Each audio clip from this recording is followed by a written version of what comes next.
तो सीता माँ का उस धोबी से पुराना संबंध है। कहो तो बताऊं। अब ये बात कहाँ लिखी है? पद्म पुराण में। पद्म पुराण में उस धोबी के पूर्व जन्म की कथा है। तो सुनो, वो कथा ऐसी है कि एक बार सीता जी जब छोटी थी तो अपने बगीचे में ना खेल रही थी। कहाँ खेल रही थी? बगीचे में सीता जी खेल रही, तभी एक तोती और एक तोता आया, और तोती तोता दोनों राम जी की कथा सुना रहे थे पेड़ पर बैठकर। उसी पेड़ के नीचे सीता जी थी। वो तोती और तोता ऊपर बैठ के क्या कर रहे थे? कथा सुना रहे थे। राम बड़े सुंदर हैं, अयोध्या के राजकुमार हैं, उनका विवाह सीता जी से होगा। तोती सुना रही थी तोते को कि यहीं जनकपुर में सीता है, सीता का विवाह किससे होगा? अब ये तोती तोते को राम की कथा कैसे पता? वो तोती तोता वाल्मीकि जी के आश्रम में रहते थे, और वाल्मीकि जी के आश्रम में सदा से राम कथा गाई जाती थी। तो तोती तोता वहीं रहते, तो सुन लिए, और आज संयोग से उड़ उड़ के कहाँ पहुंच गए? जनकपुर। और जनकपुर में क्या कह रहे हैं? कि सीता का ब्याह राम से होगा। सीता जी ने कहा, ये तो मेरी कथा सुना रही है तोती। किसकी कथा है? सीता जी को उत्सुकता हुई, और चुपके से जाकर सीता जी ने तोती को पकड़ लिया। हाँ तोती, अब बताओ राम कौन है? बोले अयोध्या के राजा दशरथ जी के बेटा। कब आएंगे यहाँ? अब उसने बताया कि वो आएंगे, तुम्हारा धनुष यज्ञ होगा। ये पूरी कथा हमें पता है। कि सीता माँ बोली, तो चलो तुम हमारे पिंजरे में रहना और हमें रोज कथा सुनाना। तोती बोली, सीता हमें छोड़ दो, हम तुम्हें कथा रोज सुनाएंगे, पर हमें पिंजरा बिंजरा मत दो। लेकिन सीता जी नहीं मानी, और सीता जी ने सोने के पिंजरे में तोती को डाल दिया। वो खाने को बढ़िया, जो खाएगी खिलाऊंगा। क्या खाएगी? खा, जो खाना है।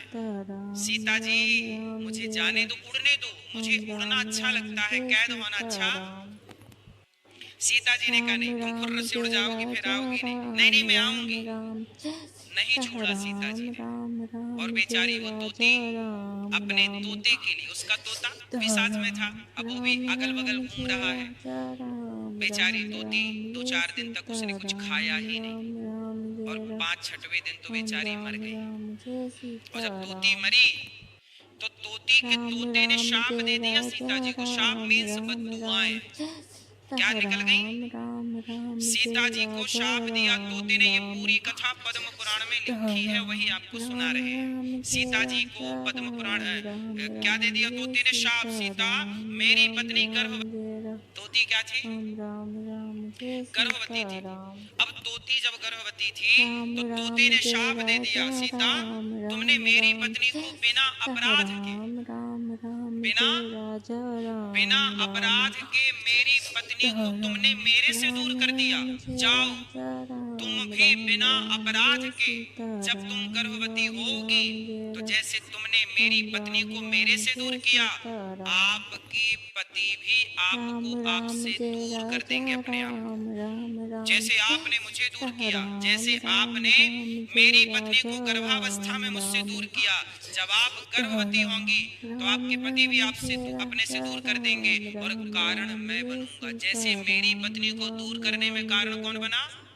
सीता आप बनी। आपने दूर किया मेरी पत्नी को मेरे से, तोती को आपने पकड़ा। ऐसे मैं अगले जन्म में मेरे कारण आपके पति आपको अपने से दूर करेंगे, और आपको गर्भावस्था में दूर होना पड़ेगा। वही तोता अगले जन्म में धोबी बना, जिसके कहने से सीता जी का वनवास हुआ। अब यहाँ पर एक बात समझना है कि सीता जी ने एक गलती की, एक तोती को पिंजरे में डाला, जिसकी सजा क्या मिली? सीता जी को भी उसका दंड भोगना पड़ा। इसलिए कहते हैं किसी को आप सताएंगे तो वो वापस जरूर आना है। वो पीड़ा, वो कष्ट जितना उसे मिला है उतना आपको मिलेगा। बोलो हाँ। इसलिए कहता हूँ किसी पक्षी को, किसी जीव को पिंजरे में कैद नहीं करना चाहिए।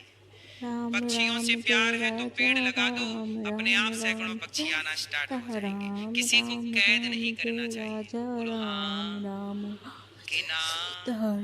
अच्छा, अब राम जी किसके कहने से, धोबी के कहने से सीता जी गई? वो धोबी पिछले जन्म में कौन था? क्या था? तोता। और तोती को गर्भावस्था में दूर किया, तो सीता जी गर्भवती हुई तो उनको भी दूर होना पड़ा। जैसी करनी सीता जी का वनवास हुआ। अब तीसरा कारण सुनो। अच्छा ये बताओ कि राम और सीता, सीता वनवास जब गई उस समय राम के शासन का कौन सा, कितने साल का राम जी का शासन काल रहा, पहले ये बताओ। राम जी कितने साल तक राजा थे? 14 साल तो वनवास में थे। बोलो हाँ। तो राम जी राजा बने ना आखिरी में, तो कितने साल तक राम जी राजा रहे? राम जी की दो बातें हैं। राम जी, इन्होंने ठीक कहा, राम जी 11,000 साल तक राजा थे। कितने साल? ये वाल्मीकि रामायण में लिखा है, पर भागवत जी में जहाँ राम जी की कथा है वहाँ 13,000 साल लिखा है। कितने हजार? अब ये 11 और 13 के बीच का अंतर कैसे समझे? आओ इसे समझाते हैं। ऐसा हुआ, अब सीता के वनवास का एक और रहस्य सुनिए। ऐसा हुआ कि जब रावण मरा, बोलो हाँ, जब रावण मरा तो रावण जब मरा तो राम से मिलने जानते हो कौन आया? दशरथ जी। राम से मिलने कौन आया? ये वाल्मीकि तुलसीकृत रामायण में लिखा हुआ है, सब पढ़ सकते हैं आप। राम से मिलने कौन आए? अब आप कहोगे दशरथ जी तो मर चुके थे। अरे दशरथ जी मरे नहीं थे। दशरथ जी राम के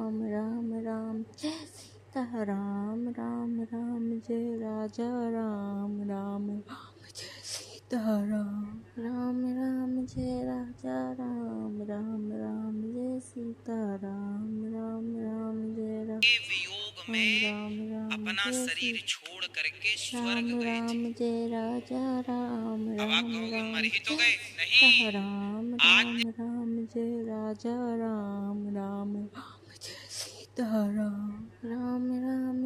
शंकराचार्य जी ने परकाया प्रवेश किया था कि नहीं?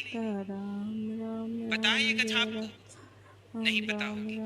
आद्य शंकराचार्य जी हमारे भारत में हुए, उन्होंने मंडन मिश्र से शास्त्रार्थ किया था।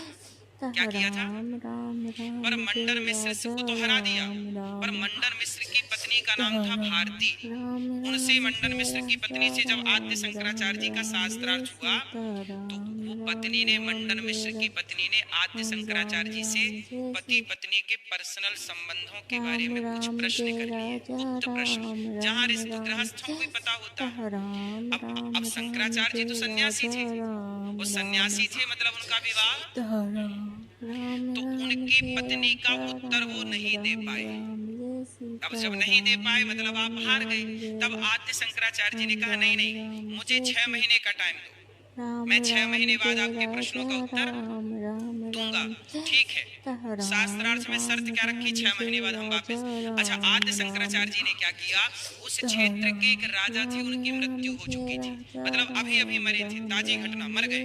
तब आद्य शंकराचार्य जी ने अपने शिष्यों से कहा कि मेरा शरीर संभाल के रखना, मैं उस राजा के शरीर में प्रवेश करने जा रहा हूँ।